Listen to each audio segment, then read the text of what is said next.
For a long time I wasn't going to film this, but I think a lot of people can learn from mistakes of others, so I'm going to share this journey. This is the tragedy of my bell tent. I let somebody borrow my bell tent this last winter, and I was told that it was dry when it was packed up and put back in the canvas case. I should have checked to make sure that it was completely dry, but I didn't. The person didn't realize how bone dry it had to be in order to not get moldy. And now my bell tent is a little bit of a mold mess. I immediately, when I realized that it was moldy, brought it home and scrubbed it. I scrubbed it with vinegar and water in order to kill the mold. And then I stored it, and now I want to take it back out now that it's summer and I can check it out a little bit better.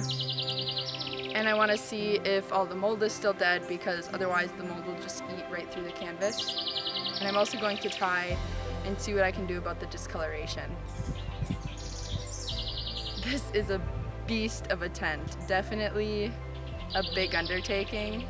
I am using vinegar and water. I'm not using bleach because bleach can ruin the canvas.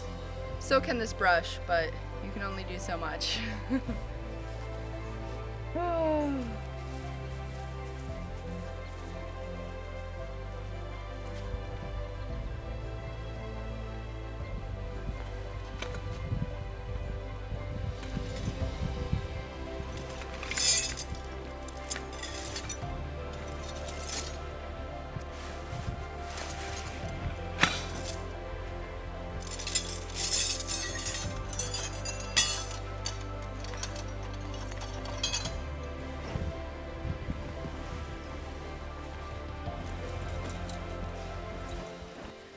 Thankfully, so far, it looks like the mold did die from the last time that I treated the tent, but I am going to give it another scrub down. Part of owning outdoor gear is taking care of it, and a lot of the big pieces, like this huge tent, you saw how heavy it was. I mean, that thing's heavy, and it's big, and it's a lot to take on, and like me, a lot of people don't have a big shed to set it up in and dry it out in the winter, so these are things you have to think about when you're buying these big gear items. Sometimes it might be easier to rent gear from an outfitter or something like that rather than buy the whole shebang, because it's a lot of work. Sometimes it gets moldy, you gotta take care of it. It's gonna take me an entire day. It already has taken me multiple entire days to get it this far back in the winter time, and now it's gonna take me another entire day to make sure that I did a good job, I did it right, so mold doesn't eat right through my tent. I am going to reek like vinegar. Now that I'm getting the tent wet, you can start to see the mold spots again. So I think I couldn't see them because it was just so dried out, but now that it's getting moisture back in it from the vinegar water, you can absolutely see the mold stains. So I'm gonna show you so you kind of get an idea of what I'm working with.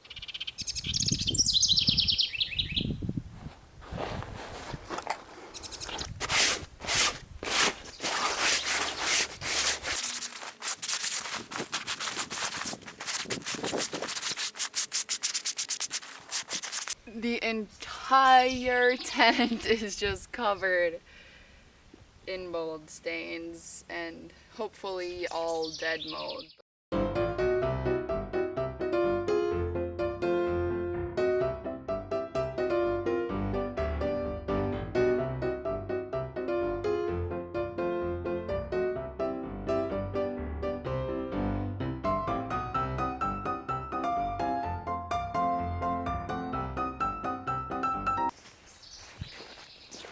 The vinegar is really hurting my hands. So I don't know how much longer I'm gonna be able to do this today. I might have to break this up into a multi-day thing. You'd think with all the outdoor activities I do, my hands would be tough. When I go camping with this tent, I usually bring a rubber mallet that I pound the stakes into the ground with. But I'm just using my hands today because A, the ground isn't icy, and B, I don't really need to put them all the way in the ground.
You can see all of the mold.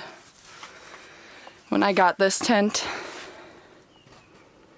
it was not like this. It was pristine, beautiful.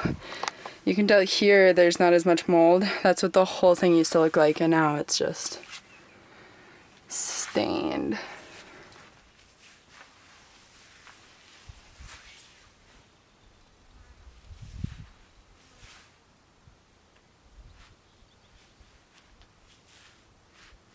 I have used this tent a few times.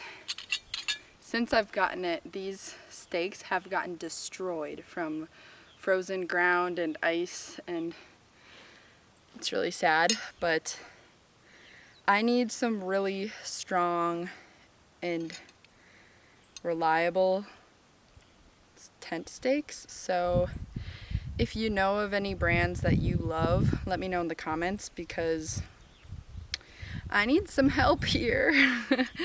I mean, it's not even just those, it's this guy. This one broke completely. This one's really bent.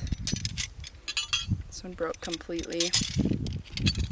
This one bent and broke. This one bent. I need some good ones, and I'm willing to put in the money for a great set of tent stakes.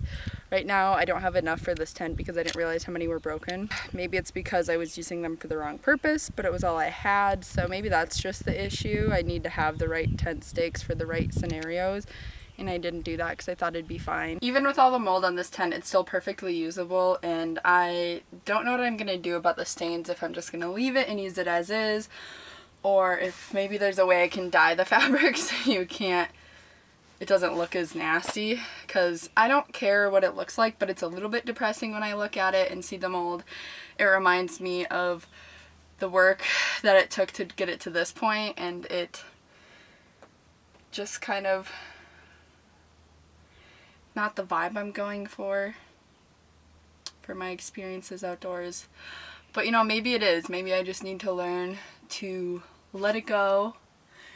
It is what it is, and who cares if my tent isn't pretty? That's not what it's about. It's about enjoying being outside. I always say that when you go out camping, you don't need the best gear or the newest or the fanciest. You just need something that's going to work for you, and that is what this tent is. It's not fancy anymore, but it's what I need. So I guess it's kind of cool. No other tent like it now. It's got its own design, that's for sure.